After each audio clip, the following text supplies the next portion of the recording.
Here's my table saw that I'm working with, and it's a great saw. I've had it for probably about, gosh, 10 years now, and there was a long period that I wasn't using it. I'm starting to use it a lot more now.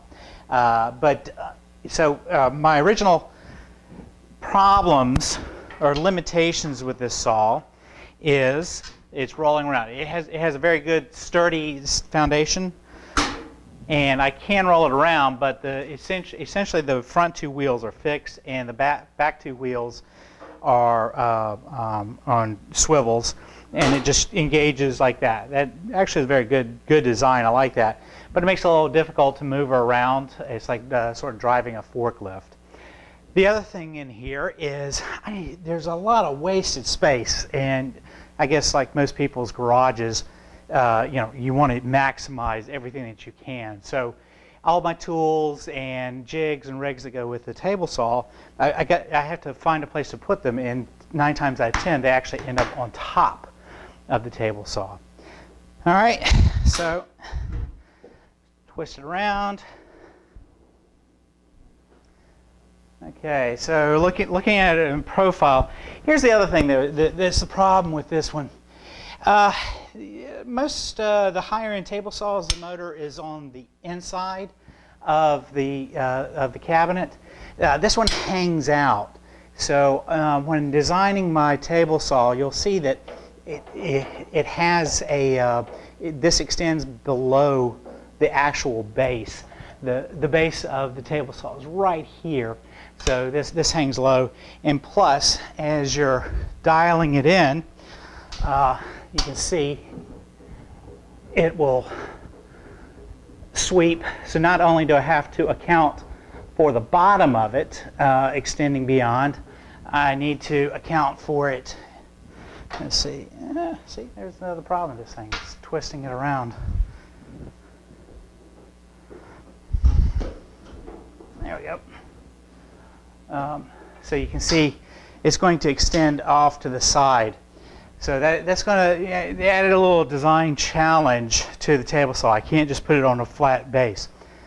So, and I'll probably be showing this later in the video as well, I actually created a stand that the base is going to sit on top of the table saw. So this is open, so the 4 corners here, it's going to fit under there, and it should be good to go.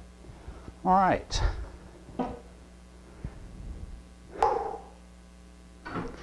Okay, so you can't leave well enough alone with this when you're working on this.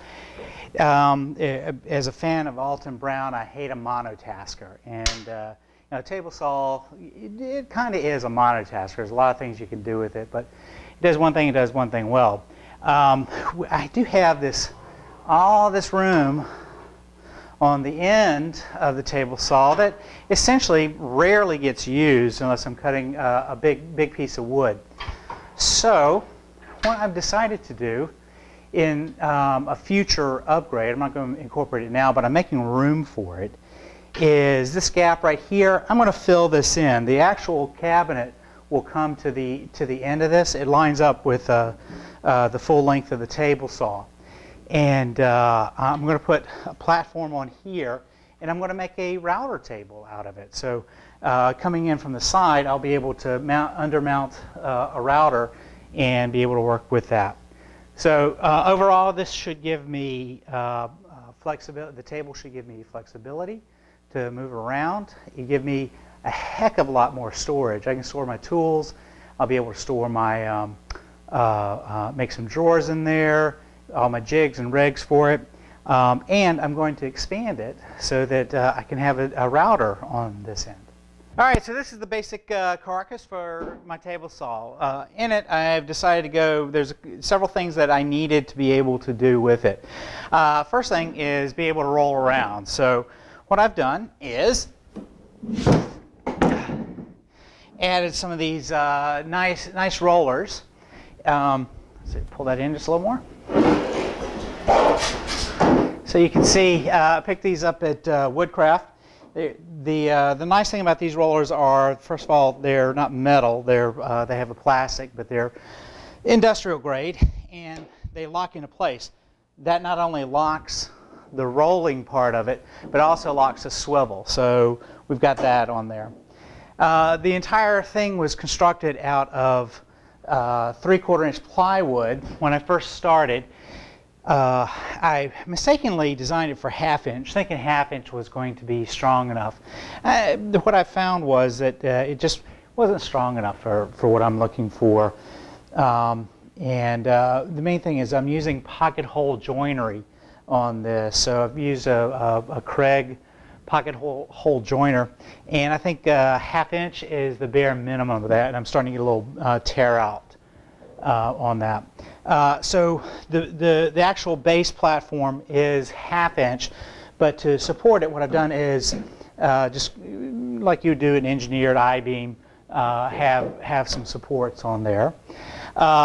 For the feet, so that they didn't poke through, what I've done here is I've added some 2x4s, and the 2x4s go all the way to the end. So they're attached here and here for stability, and they made up with the bottom of the board. So that's going to be pretty stable there.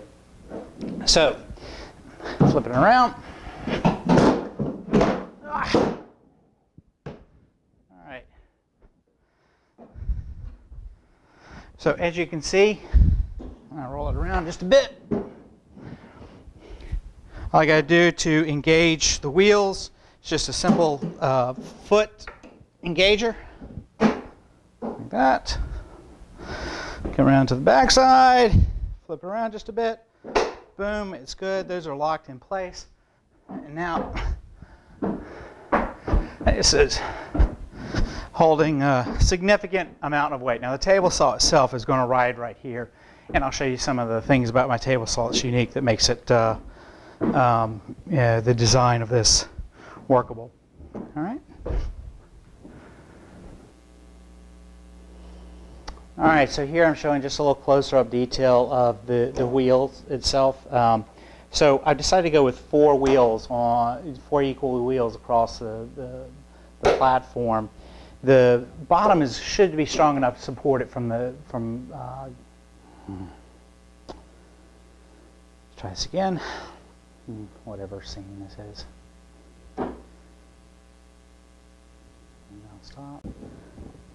Another feature of this is I wanted some dust collection in the table saw cabinet because I'm getting a lot of fine dust around as well as the chips, and it's hard to clean up.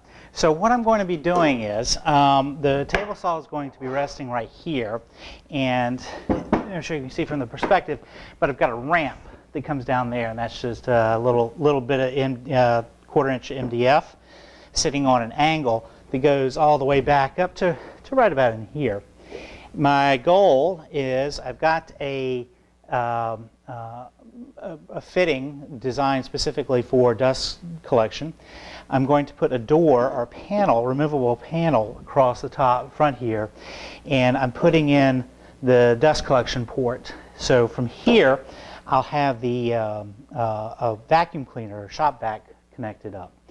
One thing I've noticed, I saw a couple other videos, and when people were attaching the port on the side, the port itself, they had to carve out from the bottom, and so I made the decision here to raise this up and put just a little bit of plywood there, raise it up a bit so that the lip of the cabinet comes just above the top of the port opening. So there's not a gap below the port on this side, and the gap is seen there, so it should flow pretty nicely in there. All right, and I'm going to flip this around. I gotta unlock it. Okay, so looking at it from the back side of the dust collection bin, this is actually going to be the front of the table saw cabinet, but you can see what I've done in here. I've just added a few stanchions on the side and able to get that ramp in there and support that ramp.